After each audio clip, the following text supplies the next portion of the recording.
Déclic. Julie Moret. Éric Moreau, vous observez ça avec un certain recul. Vous êtes français, vous analysez les questions de défense au niveau européen notamment.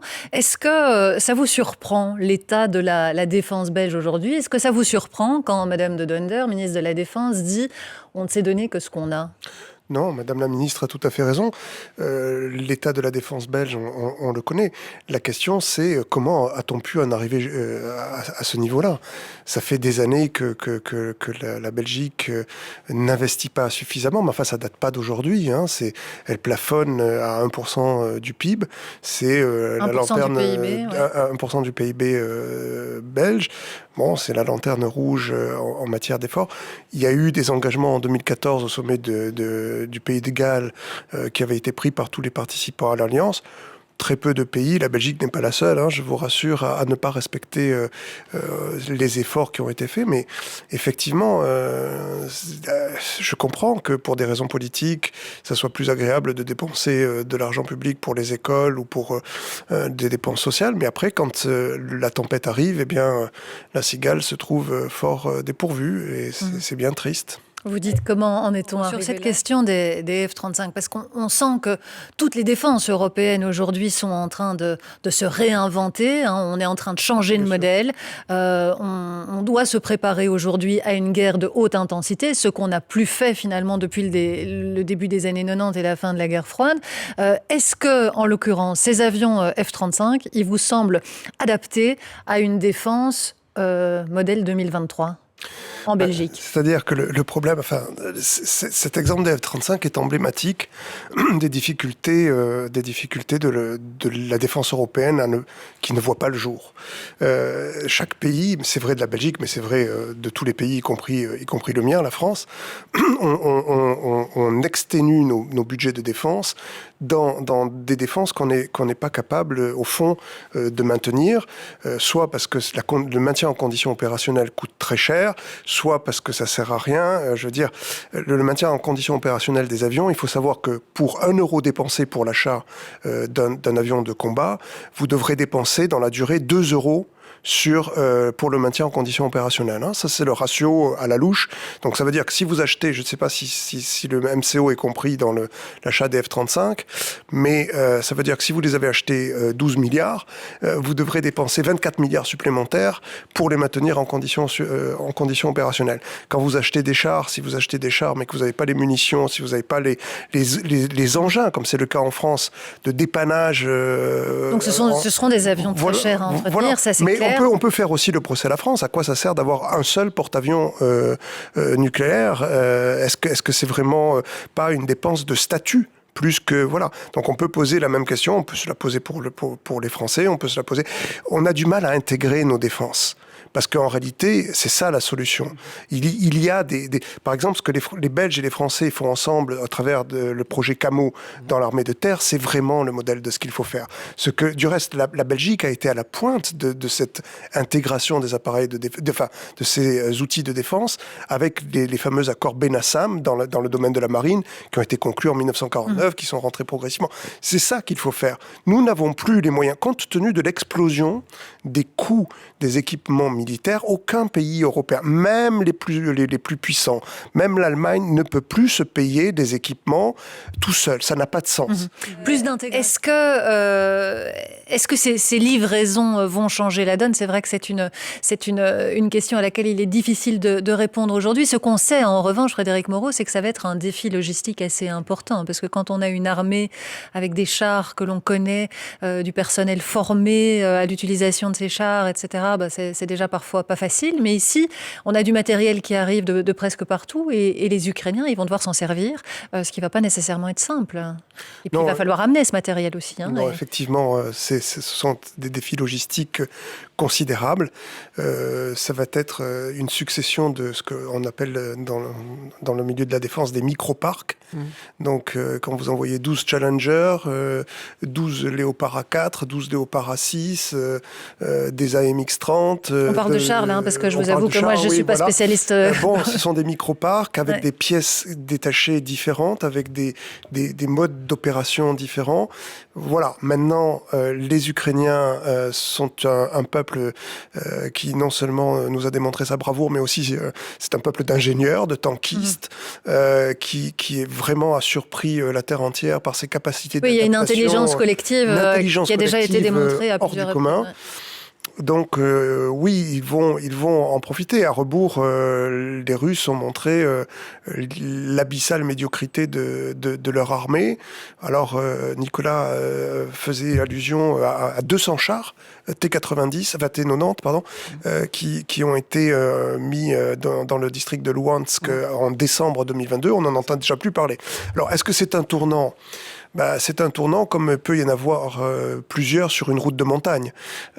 C'est effectivement un tournant, c'est-à-dire une phase nouvelle de la guerre, mais il y en aura d'autres.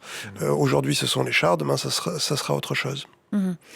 Ça fait aussi inévitablement utiliser le mot escalade. Vous le dites, les Russes amènent du matériel, du coup les Ukrainiens doivent avoir plus de matériel pour se défendre et on se demande où ça va s'arrêter, évidemment. C'est-à-dire que la dynamique même de la guerre telle qu'elle est pratiquée par les Russes induit une escalade qui n'est pas liée aux livraisons de matériel, en fait. L'escalade, elle est là indépendamment par la posture militaire de la Russie. Après, la question est-ce que nous aidons les Ukrainiens à se maintenir à flot et à résister, ou alors on cède finalement à l'objectif stratégique de la Russie collectivement, je dis, parce que une défaite de l'Ukraine serait une défaite collective de l'Europe face à l'entreprise de Poutine. On parlait tout à l'heure des lignes rouges, Nicolas Gosset. Il y en a plusieurs qui ont déjà été franchies au fil de cette guerre. Quelles sont, à votre avis, celles qu'on ne franchira pas, en l'occurrence, si l'escalade continue ? Non, encore une fois, moi, je ne pose pas les livraisons de matériel comme des lignes rouges. Oui. D'ailleurs, on voit même dans la communication du Kremlin, ils sont forts de tirer parti de notre communication autour de la ligne rouge pour ensuite en faire figurer une. Là où je pense la seule vraie ligne rouge. C'était ça, la seule vraie limite. C'est une implication militaire directe de l'OTAN sur le sol ukrainien dans des postures de combat. Et ça reste aujourd'hui, après 11 mois de guerre, vraiment une ligne qu'on ne franchira pas selon vous ? Vous êtes un peu plus sceptique, Frédéric Moreau, par rapport à l'implication d'hommes sur le terrain. Oui, je suis sceptique. Je voudrais dire avant toute chose qu'il faudrait quand même arrêter de parler de ligne rouge, comme on parle du reste de co-belligérance. Enfin, c'est un concept qui n'a pas de sens dans l'art de la guerre. Ça a un sens en termes de diplomatie et de négociation. Ouais. Dans la guerre, il n'y a pas de ligne rouge. Chaque fois qu'on a essayé d'imposer des lignes... D'ailleurs, les lignes rouges, c'est vous qui les fixez à l'ennemi. Là, on parle de lignes rouges imaginaires que les Occidentaux se seraient fixées eux-mêmes dans leur esprit en disant, en tremblant de peur, devant le bœuf russe qui, en réalité, est une grenouille et essaye de se faire aussi grosse que le bœuf de l'OTAN. Bon, la réalité, c'est que malgré les bouffonneries et des présentateurs de télévision russes, les dirigeants russes ont clairement conscience, ils n'ont aucune envie de venir se frotter aux forces de l'OTAN. Non. Ça, c'est clair. Donc, il faut arrêter de parler de ligne rouge. Est-ce que l'on n'enverra pas de forces militaires occidentales en Ukraine ? Je serai moins catégorique que mon collègue. Oui. Ça va dépendre de l'issue. On parlait d'escalade, mais qui escalade ? Qui a escaladé en tuant, en violant, en pillant un Boutcha ? Qui a escaladé en détruisant des centrales ? Qui a escaladé encore la semaine dernière en détruisant des immeubles civils et en faisant des dizaines et des dizaines de morts ?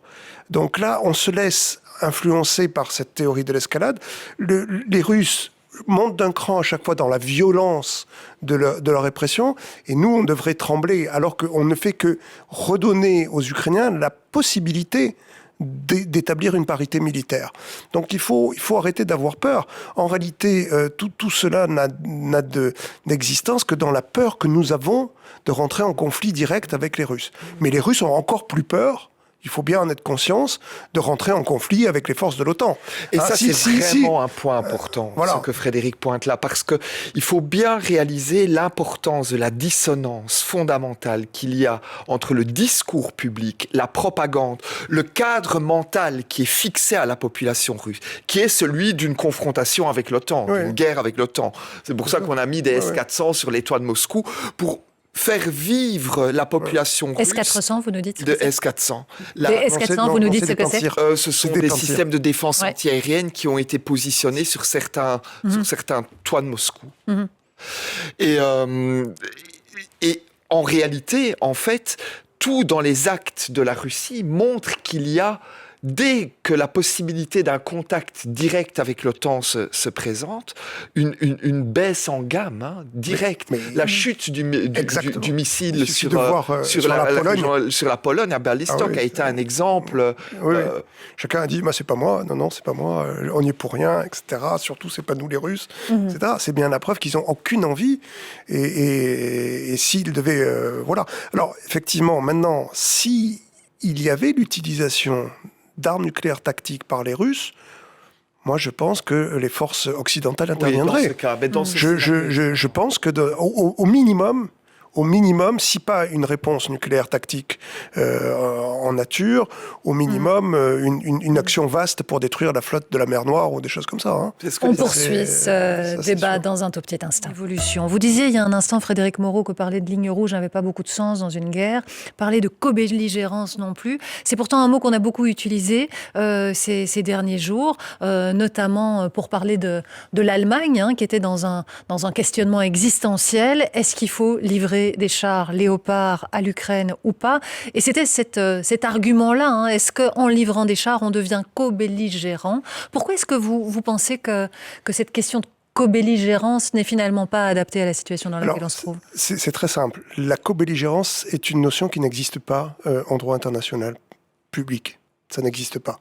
Il y a 3 corpus de droit qui pourraient y faire référence. C'est le droit des conflits armés, les conventions de Genève, c'est la Charte des Nations Unies, et puis c'est les conventions sur la neutralité de 1907. Aucune ne définit, elles parlent tous de ce qui se passe quand les nations sont en guerre l'une contre l'autre, quel est le droit applicable, etc. Mais aucune ne définit la belligérance. Co-belligérance, si les mots ont un sens, ça veut dire faire la guerre avec. Voilà. Donc, il sait que ce soit bien clair une fois pour toutes, les forces occidentales n'ont jamais fait la guerre avec. Elles feront la guerre avec le jour où il y aura des forces occidentales qui attaqueront des forces russes, ou l'inverse, c'est-à-dire des forces russes qui attaqueront des forces occidentales. Ce jour-là, nous serons dans une situation de co-belligérance. La crainte, ce qui est paralysant, et c'est très justement ce que disait Nicolas, cette dissonance cognitive, c'est la crainte de devenir, d'être attrait dans une guerre qu'on estime ne pas être la nôtre, qui nous paralyse dans notre action.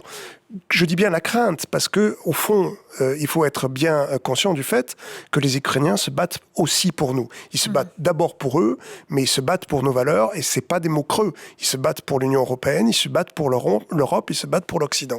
Et est-ce que le raisonnement est le même, Nicolas Gosset, que l'on parle d'une action de défense sur le territoire ukrainien? Est-ce que maintenant, si les Ukrainiens mènent une action sur le sol russe, par exemple, avec des armes européennes, est-ce que ça change la donne ou pas? Pas fondamentalement. Absolument pas. Pas fondamentalement. On est dans un scénario qui est celui d'une guerre d'autodéfense de l'Ukraine, auquel nous apportons notre soutien. Alors c'est vrai qu'on a aussi cette idée finalement où il serait quelque part dans l'ordre des choses que l'Ukraine se fasse bombarder à longueur de journée, et à partir du moment où elle répondrait par une attaque sur le territoire russe, ce serait absolument insupportable. En fait, il y a une sorte de contenance raisonnable de l'Ukraine qui parfois fait l'une ou l'autre attaque sous le seuil pour montrer finalement aussi qu'il y a une capacité d'action qui est supérieure à ce qui est souvent imaginé, mais dans une retenue qui est quand même quasiment permanente. Bon, faut pas oublier que du côté ukrainien, la Crimée est ukrainienne. Donc quand il y a une attaque sur la péninsule, ça n'est pas une attaque sur le territoire de la Fédération de Russie. Et ça ne devrait d'ailleurs l'être pour personne, puisque la Crimée n'est reconnue russe, normalement, par aucun État de la communauté internationale. Mais j'irai même plus loin. Je veux dire, il y a en droit international, dans la Charte des Nations Unies, ce qu'on appelle la légitime défense. Bien sûr. Au nom de quoi l'Ukraine agressée par la Russie n'aurait-elle pas le droit de répondre sur le territoire de la Russie? Il faut m'expliquer cela. Ça n'a aucun sens. Jusqu'à y compris avec des armes occidentales. La seule fois où on a eu en droit international à se poser la question, c'est dans les conflits de l'ex-Yougoslavie. Le tribunal pénal international sur l'ex-Yougoslavie s'est penché la question de savoir si la République serbe aidait la République de Bosnie en fournissant des armes. Et le tribunal a conclu que le fait de fournir des armes n'était pas un acte de co-belligérance, alors qu'on se trouvait non pas dans un cadre de conflit international entre nations, mais au sein même d'un État, ou d'un ex-État. Donc je ne vois pas au nom de quoi on devrait avoir peur que les Ukrainiens frappent le territoire russe.